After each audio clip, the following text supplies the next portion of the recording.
Nous venons fraîchement d'arriver de la Tunisie. Nous avons pris part à l'événement qui s'est déroulé en Tunisie, Build Africa, qui s'est tenu du 17 au 19 février à Mamet. Et cet événement regroupait tous les architectes d'intérieur du continent, aussi d'Europe et d'Asie. Donc, c'était un événement qui s'est déroulé à Mamet, où nous avons discuté de tout ce qui concerne l'architecture d'intérieur. Ça a été un événement bien organisé par la Tunisie, parce qu'aujourd'hui, en matière d'architecture d'intérieur, la Tunisie est reconnue comme vraiment un pays qui pense architecture d'intérieur.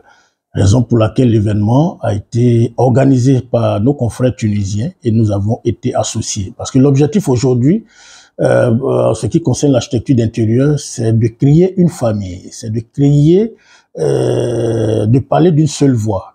Parce qu'un architecte d'intérieur tunisien, ivoirien, congolais, gabonais, camerounais, africain, nous devions agir comme un seul homme.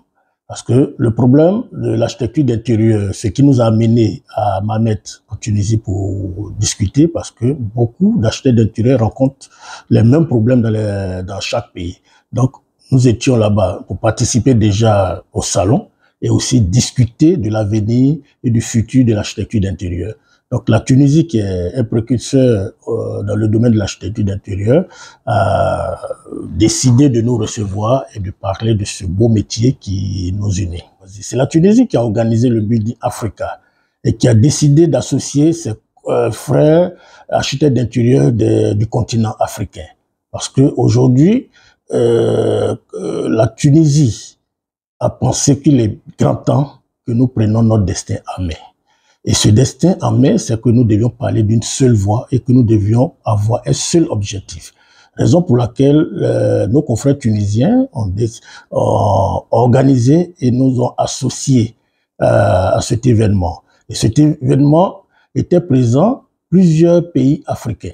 Et aussi, l'organe suprême international de l'architecture d'intérieur, qui est l'IFI, était aussi présent. Donc, c'était un événement qui a réuni, je peux dire, le monde entier des architectes d'intérieur. Donc, il était grand temps que nous parlons d'une seule voix, que nous partageons tous nos problèmes afin de résoudre tous les problèmes concernant l'architecture d'intérieur, qui est notre métier et qui est notre passion.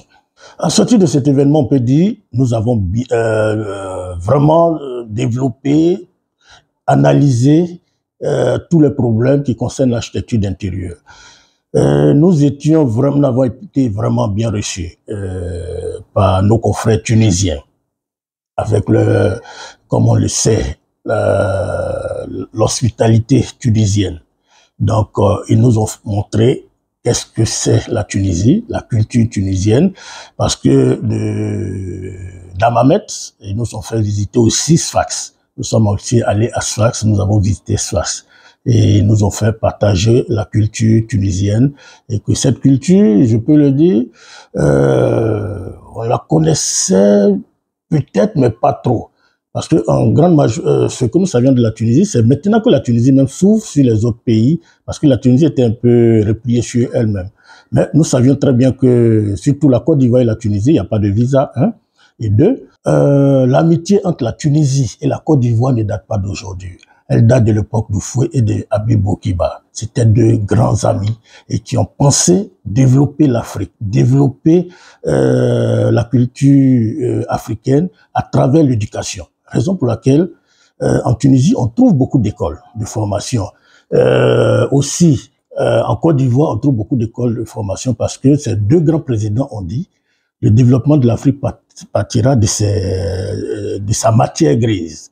Raison pour laquelle on trouve de très belles écoles en Tunisie, ce qui amène beaucoup de nos frères en Tunisie et beaucoup de chercheurs à aller en Tunisie pour pouvoir être les décideurs de demain. Aujourd'hui, après notre séjour en Tunisie, qui s'est vraiment bien passé, mais nous avons appris des événements qui se déroulaient qui s'était déroulé et qui s'est déroulé pendant que nous étions là-bas. C'est vrai, nous n'avons pas eu tout de suite l'information. On a eu quelques brins d'information, mais on savait qu'auparavant, il y avait un problème d'immigration au niveau de la Tunisie.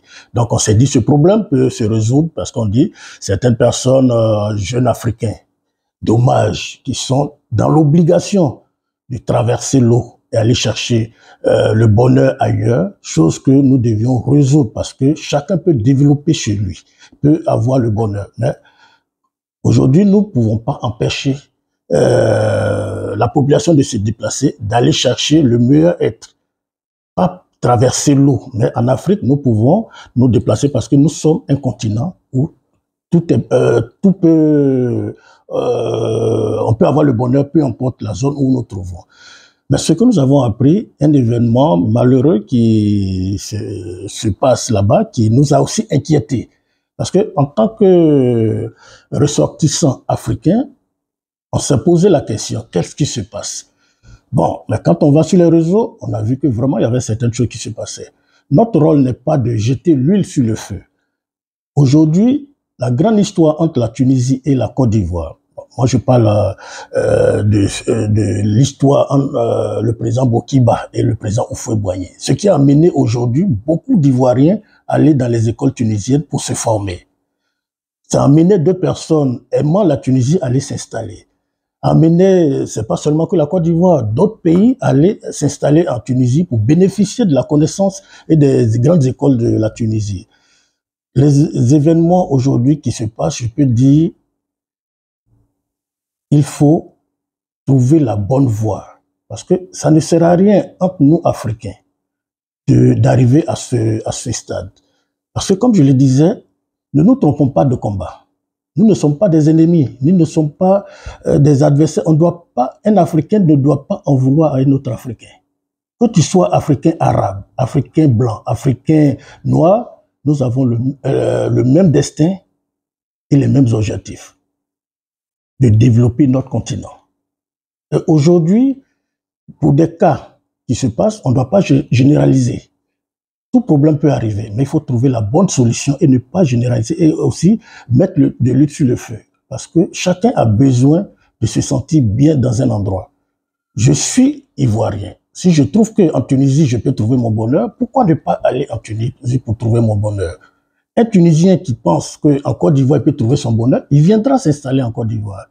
Pareil pour tous les autres Africains.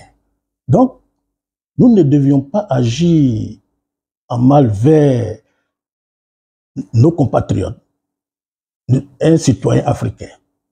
Le continent a assez de problèmes. Et encore, nous, humains, en créer. Quand un problème se pose, trouvons la solution, la bonne solution, et puis ça va nous permettre de pouvoir aller au-delà. Dans une famille, il y a toujours peut-être des mésententes, mais qui peuvent se résoudre. Mais arriver à inquiéter tout le monde, aujourd'hui, si l'Afrique brûle, c'est tous les Africains. Personne ne sera épargné. Je l'ai dit, nous sommes sur le même bateau et nous devons trouver la même solution. Raison pour laquelle, le bel exemple des architectes d'intérieur. Nous avons été invités par nos confrères architectes d'intérieur tunisiens parce qu'ils ont vu qu'il y a un problème qui se pose au niveau de l'architecture d'intérieur, donc il faut trouver une solution commune. Ils ont associé tous les autres pays africains. Et ça, c'est un très bel exemple. Et je pense que cet élément doit faire tache d'huile dans les autres domaines. Donc, avec ce genre d'événements, on se dit, ce problème ne doit pas se développer. Il faut vite faire pour calmer les esprits et trouver la bonne solution.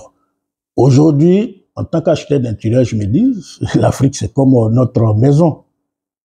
Chaque pays, c'est un peu comme les compartiments. Qu'est-ce qu'on fait? On doit l'arranger, on doit l'embellir, on doit le développer, le rendre vraiment comme une maison qu'on a envie de vivre. Ça évitera à notre jeunesse d'aller au-delà, dans la mer et mourir.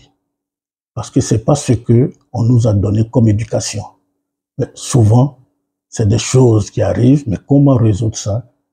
L'Eldorado, c'est pas de l'autre côté. L'Eldorado, c'est chez nous. L'Eldorado, c'est au Burkina. L'Eldorado, c'est en Côte d'Ivoire. L'Eldorado, c'est au Maroc. L'Eldorado, c'est au Congo. L'Eldorado, c'est en Afrique. Aidons notre jeunesse à vivre le bonheur que de voir cette jeunesse aller mourir en mer. Aidons l'Africain à créer. Aidons chacun à vivre et se sentir bien là où il se trouve. Et c'est ce que je peux passer comme message. L'hospitalité tunisienne, nous l'avons vécue. Quand nous sommes partis pour ces 3 jours à Mamet. Et moi, personnellement, ce n'est pas la première fois que je vais en Tunisie. Et j'ai toujours été bien accueilli en Tunisie. Et c'est ce que je souhaite avoir comme image les Tunisiens. On connaît un peu l'histoire de la Tunisie, Carthage, Hannibal et tout. Aujourd'hui, ce qui se passe ne ressemble pas à la Tunisie. Donc, tout ce que nous pouvons dire, travaillons main dans la main, africains.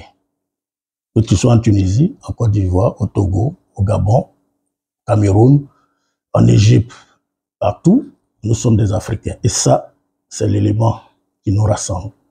Et veillons à ça. C'est notre maison. Merci.